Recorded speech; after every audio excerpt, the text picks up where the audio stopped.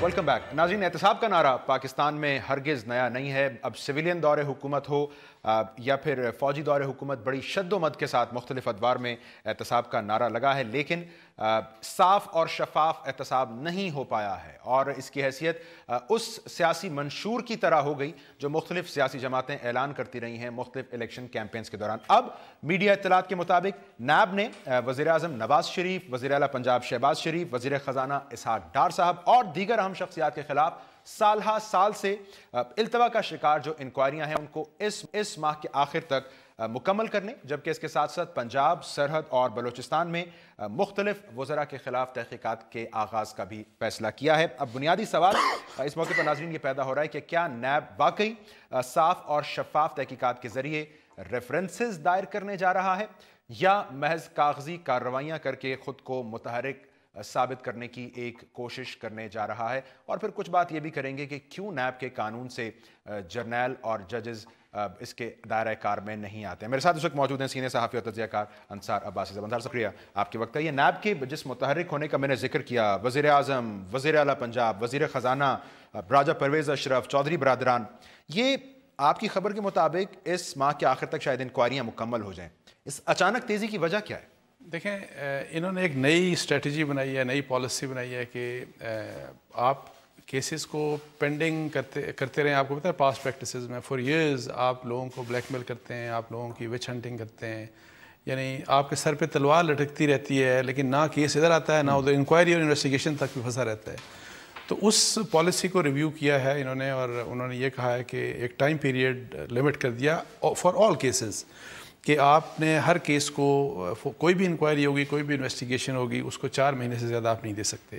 Either you have to get it matured کہ آپ اس کا ریفرنس بنائیں اور آپ اس کو ڈراپ کریں. 4 مہینے for investigation, 4 months for inquiry, 2 months for وہ جو کمپلین ویریفیکیشن کا ہے. سو ٹوٹل 10 مہینے کا انہوں نے ایک ٹائم پیریڈ دے دیا اگر میچور ہوتی جاتی ہے complain. But it is not possible any more in the present NAB. یہ جو انہوں نے کیا ہے کہ جی آپ فار ایئرز کمپلینٹس لے کے، انکوائریز لے کے، انویسٹیگیشن لے کے بیٹھے رہیں اور لوگ بلیک میل ہوتے رہیں. تو یہ بیسک پرپز ہے ان کا، اور for all cases across the board, جتنے کیسز ہیں، جتنے بھی کیسز. یہ جن کیسز کی ہم بات کر رہے ہیں یہ high profile cases, high profile شخصیات، اگر نوبت آتی ہے ریفرنس بھیجنے کی تو ان شخصیات کے عہدوں کی وجہ سے آپ کو لگتا ہے کہ ایک شاید سیاسی بحران کی کیفیت جو آگے چل کے شاید انتظامی بحران میں تبدیل ہو، اور اگر نہیں آتی تو شاید پھر یہ تنقید ہو کہ نیب ایک بار پھر دباؤ میں آ گیا؟ دیکھیں ان اینی کیس میرا خیال ہے نیب اگر فرض کریں یہ کیسز میرٹ پہ بھی ڈراپ کرتا ہے تو نیب کو کرٹیسائز کیا جائے گا، اور اگر وہ میرٹ پہ ریفرنسز بھیج بھی دیتا ہے تو گورنمنٹ اگر پرائم منسٹر کے اگینسٹ بھیجتا ہے تو آپ کو پتہ ہے کہ فوری طور پہ ہمارے انفارمیشن منسٹر آ جائیں گے کہ دیکھیں ہمیں وکٹمائز کیا جا رہا ہے، یا کوئی بھی پولیٹیکل پارٹی ہوگی. بیسک اس کا مقصد وہی ہے جو آپ نے اپنے انٹرو میں کہا نا کہ دیکھیں جب تک آپ ایک ایسا سسٹم نہیں بنائیں گے جس کے اوپر سب کو ٹرسٹ نہ ہو، اور اکراس دا بورڈ اکاؤنٹیبلٹی جب نہیں ہوگی. یہ کیا بات ہے کہ جی different set of rules for different set of people. آپ کرپشن کریں آپ کو ڈسپلیر کنوے ہوگا، میں کرپشن کروں میرے لیے جیل ہوگی.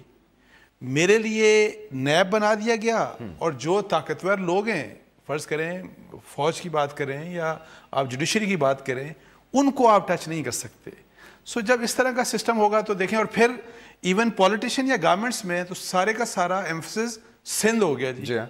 تو جب اس طرح کا ہوگا نا، میں آپ کو بتاؤں اس میں ٹرسٹ نہیں ہو سکتا، لوگوں کا ٹرسٹ نہیں ہو سکتا. اور دیکھیں جب تک پولیٹیکل ول، سب لوگوں کا اعتماد نہ ہو اور پولیٹیکل ول شامل نہ ہو سب کی، اور وہ اسی صورت میں ہوگی کہ آپ کسی کا لحاظ نہ کریں، کرپٹ کو کرپٹ جانیں. اگر فرض کریں کہ کوئی کرپشن میں کوئی میں فرض کریں مشرف صاحب کا کوئی کیس ہے، اور جو کہ حقیقت یہ ہے کہ ان کے خلاف ایک بھی کیس نہیں بنایا گیا، ایک بھی کیس نہیں بنایا گیا، اور اتنے بڑے بڑے اسکینڈلز ہیں کہ جس کی کوئی انتہا نہیں، لیکن ایک کیس بھی نہیں بنا. تو دیکھیں جب اس طرح کا ماحول ہوگا تو پھر ٹرسٹ نہیں ہوگا، اور پھر حق بجانب ہوں گے پولیٹیشینز، بے شک وہ سندھ کے ہوں، وہ کہیں گے دیکھیں صرف ہمیں ٹارگٹ کیا جا رہا ہے. نہیں لیکن اب یہ جو آپ نے کہا لحاظ نہیں کرنا، یہ کام کس کا ہے؟ آپ ہی کی ایک خبر کا اگر میں حوالہ دوں تو جو نیا ایک اینٹی کرپشن لا بنایا جا رہا ہے اس میں پبلک آفس ہولڈر کی تعریف میں کوئی تبدیلی نہیں کی گئی ہے، اور نئی تعریف میں بھی عدالتی ججز اور جرنیل تعریف کے زمرے میں نہیں آتے. دیکھیں میں نے یہ خبر آپ پڑھیں نا تو اس میں ایک کوٹ ہے، ایک بہت ہائی سورس کوٹ، میں نے اس کو نیم نہیں کیا.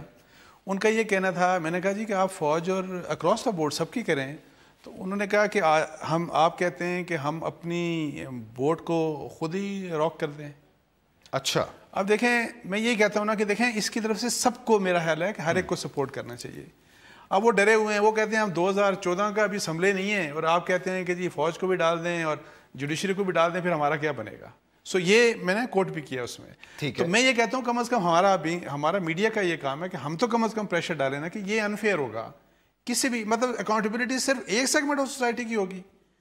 اب دیکھیں وہ جو کیس ہوا تھا ابھی GHQ میں، جو انکوائری ہوئی تھی ایک کیس میں جس میں ان کی پریس ریلیز آئی، NICL، ایک جنرل صاحب کو ڈسپلیر کنوے ہوا، دوسرے صاحب کے لیے پینشنری بینیفٹس وڈرا ہو گئے. تو مجھے بتائیں کہ جب یہاں پہ ہوتا ہے تو کیا ایسے ہی ہوتا ہے؟ تو کیا جیل نہیں ہوتی یہاں پہ کوئی کرپشن کرے 10 سال 15 سال 5 سال، اور ایون کرپشن ابھی پروو نہیں ہوتی تو جیل کاٹ چکے ہوتے ہیں. اور جو بدنامی کا پہلو ہے، میڈیا ٹرائل کا پہلو ہے، وہ بالکل کمنگ بیک. یہ جو کیسز ہیں جن کے حوالے سے آپ کی خبر کہہ رہی ہے کہ اس ماہ کے آخر تک مکمل، وہ ڈیڈ لائن انہوں نے رکھی ہے، ابھی تک یہ کیوں 15 سال تک التوا کا شکار رہے؟ یہ کیسز سیاسی تھے یا یہ ایک ایگزامپل ہے ادارے کی نااہلی کی؟ دیکھیں اس میں کوئی شک نہیں کہ نیب کو بہت زیادہ استعمال کیا گیا بلیک میلنگ کے لیے اور پولیٹیکل وکٹمائزیشن کے لیے. لیکن ایٹ دا سیم ٹائم میں آپ کو بتاؤں کہ پولیٹیشین یا کوئی بھی جو بھی رولرز تھے، کرپشن ہر ایک نے کی یہاں پہ. لیکن جس طرح میرٹ کے اوپر کرپشن چارجز کے اگینسٹ یا کرپشن کو کے لیے پروب اکاؤنٹیبلٹی بیورو کو کرنا چاہیے تھا، انہوں نے نہیں کیا. اور میں آپ کو مثال دوں، آپ نے کتاب پڑھی ہوگی جنرل شاہد عزیز کی، who was head of NAB. انہوں نے تو کہا کہ مجھے اس کیس میں میرا ہاتھ روک دیا جاتا تھا. مجھے مشرف صاحب کہتے تھے کہ ان کو نہیں ٹچ کر سکتے آپ. اتنے بڑے بڑے اسکینڈلز وہ کہتے ہیں میرے پاس آتے تھے اور مجھے روک دیا جاتا تھا کہ آپ نہیں ٹچ کر سکتے. مجھے آپ بتائیں ایک، ویسے آپ انصاف کی بات بتائیں، بہت سے لوگ اس پہ ناراض بھی ہوتے ہیں. آپ نے زرداری صاحب کو تو پکڑنا ہے، زمینیں اگر وہاں پہ الاٹ ہو گئیں سندھ میں، جو کہ پکڑا جانا چاہیے، لیکن اگر شہیدوں کی ورثاء کی زمینیں، اس حوالے سے آپ کی خبر موجود، مجھے شہیدوں کی ورثاء کی زمینیں پولیٹیشنز کو اور اپنے فیوریٹس کو جنرل مشرف صاحب نے مجھے بتائیں اس کے اوپر. مشرف صاحب کے سامنے آپ کی خبر رکھ کے انٹرویو میں میں نے کوٹ کیا، انہوں نے کیٹیگوریکلی ڈینائی کیا کہ خبر بیس لیس ہے. میں تو آپ کو کہہ رہا ہوں کہ یہ تو فیکٹس ہیں، یہ تو جی ایچ کیو نے کنفرم کیا. میں کہہ رہا ہوں میری خبر کو جی ایچ کیو نے کیانی صاحب کے زمانے میں کنفرم کیا تھا، ان کے سپوکس پرسن نے، کہ ہاں یہ الاٹمنٹس ہوئی تھیں. میں یہ کہتا ہوں کہ دیکھیں کہ الاٹمنٹس ہوئی ہیں نہیں ہوئی وہ تو ساری دنیا کے سامنے ہے. ٹھیک ہے. جناب پریزیڈنسی کے تقریباً ہر افسر کو انہوں نے شہیدوں کی زمینیں، ہر افسر کو انہوں نے ایگریکلچر سکویئرز دیے، 100 200 کنال، 300 کنال دیے. تو کیا نہیں تو وہ بادشاہ ہیں. میں ایک بریک لے لوں، جن شاید ان کا کچن سٹاف بھی شامل تھا جن کے حصے میں ڈرائیور بریک لے لوں ناظرین. اور ایک تجویز چیئرمین نیب کی تعیناتی کے حوالے سے بھی ایک مختلف زیر غور ہے، اس پر بھی انصار صاحب سے بات کرتے ہیں اس بریک کے بعد.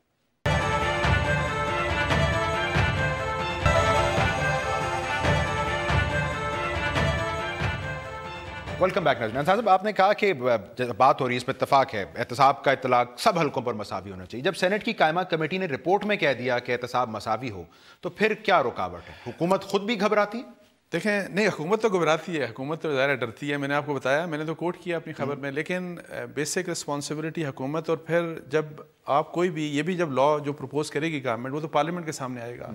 تو اب دیکھنا یہ ہے کہ parliament, both national assembly and senate, کہ کیا وہ اپنی یہ بات منوا سکتے ہیں کہ نہیں. بیکاز آپ کو میں بتاؤں کہ سینٹ نے ریزولوشن بھی پاس کی ہے اس میں، وہ جو کمیٹی کی رپورٹ تھی وہ اڈاپٹ کی ہے، یونینیمسلی اڈاپٹ کیا ہے، جس میں یہ کہا گیا تھا کہ آپ نے ججز اور جنرلز کو بھی اس اکاؤنٹیبلٹی کے پروسیس میں لانا ہے. ایسا نہیں ہو سکتا کہ آپ ان کو علیحدہ رکھ دیں اور پھر باقیوں کے بارے میں آپ کے صرف سیاستدان اور سول سرونٹس کی آپ اکاؤنٹیبلٹی کریں. سو اس لحاظ سے ظاہر اونس ہے، برڈن ہے ان کے اوپر بھی، پارلیمنٹیرینس کے اوپر. لیکن جو ہم نے دیکھا ہمیشہ سے کہ قانون وہاں پڑھا نہیں جاتا. جو پارٹیز یا پارلیمنٹری لیڈرز کہہ دیتے ہیں کہ اس قانون کو آپ نے یس کہہ دینا ہے تو یس ہو جاتا ہے. کاش تھوڑا سا سوچیں، غور کریں، اور یہ in the best interest of Pakistan ہے. میں آپ کو بتاؤں یہ قدم کسی کو تو اٹھانا ہے، وہ کون اٹھائے گا؟ نہیں دیکھیں، بیسک رسپانسبلٹی تو پارلیمنٹ کی ہے، لیکن پارلیمنٹ میں دیکھیں جان نہیں ہے، وہ سوچتے بھی نہیں اتنا.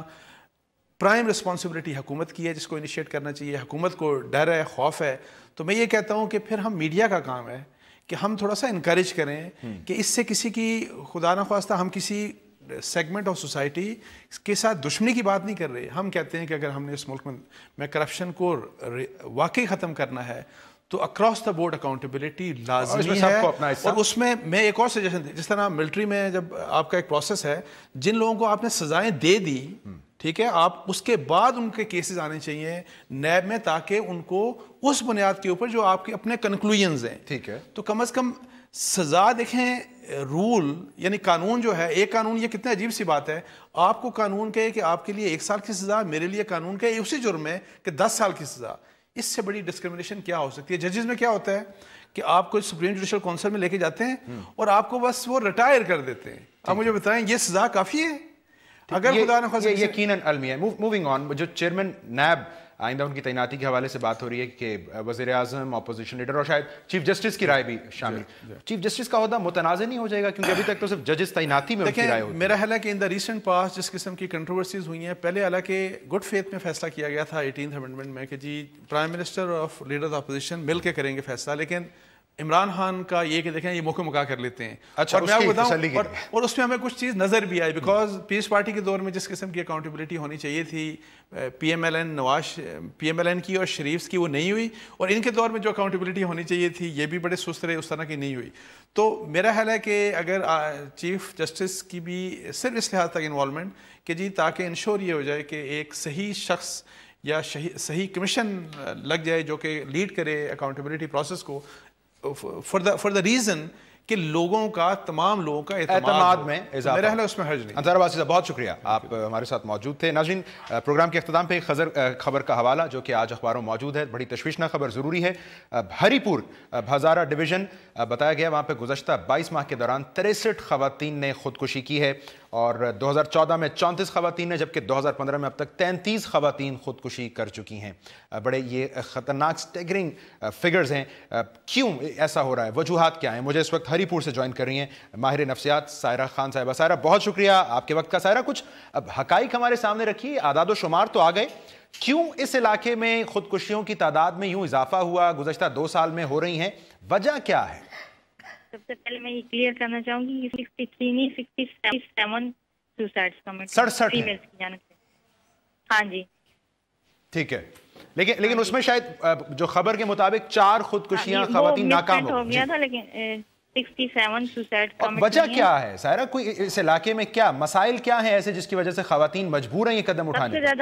سب سے زیادہ جو ہوئی ہیں سوسائڈ کمٹ وہ ہری پور میں ہوئی ہیں, دین منسیرا اینڈ ایبٹ آباد. تو ہری پور میں سب سے زیادہ خودکشیاں جو ہوئی ہیں وہ زیادہ تر بیک ورڈ ایریاز میں یہ ہوتی ہیں. سوسائڈ زیادہ تر فیمیلز کی جانب سے جو ہوئی ہیں وہ بیک ورڈ ایریاز میں ہوئی ہیں. اس کی وجہ یہ ہے کہ سب سے پہلے اکنامک ریزنز اس میں آ جاتے ہیں, پاورٹی کی وجہ سے ان لوگوں نے خودکشی کی ہے. ٹھیک ہے, اور گھریلو تشدد, شوہروں کی جانب بدسلوکی. جی, پھر سوشل ریزن آ جاتے ہیں کہ انہوں نے میرٹل ریلیشن شپ میں ان کی ڈسٹربنس ہو جاتی ہے, فورس میرجز, ارلی میرجز کی وجہ سے, اور خاص کر یہ گھریلو لڑائی جھگڑوں کی وجہ سے یہ لوگ خودکشی کرنے پہ مجبور ہو جاتے ہیں. لیکن زیادہ تر جو ہوتی ہے 90% کیسز جو ہوتے ہیں اس طرح کے, ان میں مینٹل ریزنز ہوتے ہیں جن کی وجہ سے یہ سوسائڈ کمٹ کرتے ہیں. ٹھیک ہے, اور جو رپورٹ میں نے دیکھی اس میں شادی شدہ خواتین غیر شادی شدہ خواتین کی تقریباً تعداد برابر ہے, تو اس کی کیا وجہ ہے؟ یہ تقریباً سیم ہی جاتے ہیں. جو ارلی میرجز ہوتی ہیں ان میں زیادہ تر یہ چانسز زیادہ ہوتے ہیں, اور فورس میرجز کی وجہ سے بھی یہ زیادہ تر سوسائڈ کمٹ کی جاتی ہے. اب جیسے کہ 2014 میں ہوئی ہیں 20 سنگل تھی تو 14 میرڈ تھیں, پھر 2015 میں 15 سنگل تھی اور 18 میرڈ تھیں. تقریباً سیم ہی جا رہی ہیں. ٹھیک ہے, لیکن ہاں جی سارا میں جی ان کے زیادہ تر جو ہیں یہ مینٹل ریزنز ہوتے ہیں, کیونکہ ایسے حالات ان کے لیے پیدا ہو جاتے ہیں جو کہ یہ برداشت نہیں کر سکتی. ٹھیک ہے, لیکن سارا دیکھیے یہ جو آپ وجوہات بتا رہی ہیں یہ پاکستان کے کسی بھی حصے میں اگر کوئی خاتون یہ قدم اٹھانے پر مجبور ہوتی ہے کم و بیش یہی کیفیت ہوگی. تو ایک مخصوص علاقے میں خودکشیوں کی تعداد زیادہ ہونا, میں اس کی وجہ آپ سے سمجھنا چاہ رہا ہوں, وہ کوئی خاص وجہ ہے ہزارہ ڈویژن میں, ہری پور میں؟ نہیں جی, اس طرح کی اور کوئی خاص وجہ تو نہیں ہے. ایجوکیشن بھی یہاں پہ ہے, لیکن زیادہ تر جو ہے بیکورڈ ایریاز جو ہیں ان میں ریسٹرکشن بہت زیادہ ہوتی ہیں. اس کا کتنا اہتمام, اس کی کتنی گنجائش ہے کہ جو قتل ہوتے ہیں جو قتل ہوتے ہوں وہ بھی خودکشی میں شمار ہوتے ہوں, اس کی کتنی گنجائش ہے یہاں پر آپ کے علاقے میں؟ کچھ ہوتے ہیں قتل جو کہ مطلب اس طرح کی جو میرجز کی کیسز ہوتے ہیں جن میں کوئی پسند کی شادی کے کیسز ہوتے ہیں, جنہوں نے پسند کی شادی کر لی تو ان کو قتل کر دیا جاتا ہے تو خودکشی کا نام دے دیا جاتا ہے. اس طرح کے کچھ کیسز سامنے آتے ہیں, لیکن زیادہ تر جو ہیں یہ خودکشی بھی ہوتی ہے. ٹھیک ہے, چلیے مجھے چونکہ گفتگو کو ختم کرنا ہے, مجھے بتائیں اب آپ چونکہ ماہر نفسیات ہیں, اسی علاقے سے تعلق ہے, آپ ڈیمانڈ کیا کر رہی ہیں, کس طرح کی انٹرونشن ہونی چاہیے تاکہ خواتین کی وہاں صورتحال میں کیفیت میں کچھ بہتری آئے؟ میرا تعلق ہیومن ڈیولپمنٹ آرگنائزیشن سے ہے, جہاں پہ ہم لوگ یہ اس طرح کے لوگ جو ہیں ان کو ٹریٹ کرتے ہیں, ریہیبلیٹیٹ کرتے ہیں, جو وائلنس وکٹم ہوتے ہیں, یہ سوسائڈ کے کیسز جس میں ہمارے پاس زیادہ تر آتے ہیں. اور یہ جو ہم نے ابھی آپ کو کیسز بتائے ہیں یہ میڈیا کے رپورٹڈ کیسز ہیں, جو کہ جن کو پولیس بھی کنفرم کرتی ہے، وہ ہم نے صرف لائے ہیں. اس کے علاوہ بھی بہت سے کیسز ہوتے ہیں جو کہ سامنے نہیں آ سکتے. ٹھیک ہے، بہت شکریہ سائرہ خان صاحب. اس کا حل یہی ہے کہ اس طرح کے کیسز کو پراپرلی انویسٹیگیٹ کیا جائے. بہت شکریہ، بہت اہم نقطہ آپ نے اٹھایا سائرہ خان صاحبہ. یہ ہے کہ ہر ڈسٹرکٹ ہاسپٹل میں ایک مطلب سائیکالوجسٹ ہونی چاہیے. بہت ضروری ہے. سائرہ خان صاحبہ بہت شکریہ آپ کا. سائرہ خان صاحبہ نے بڑی درست انداز میں نشاندہی کی کہ تفتیش اور تحقیق ایسے کیسز کی مکمل ہونی چاہیے اور کم از کم ڈسٹرکٹ اسپتال کی سطح پر ماہر نفسیات ایک ضرور موجود ہونا چاہیے. ناظرین آج کے پروگرام سے اتنا ہی. پروگرام دیکھنے کا بہت شکریہ.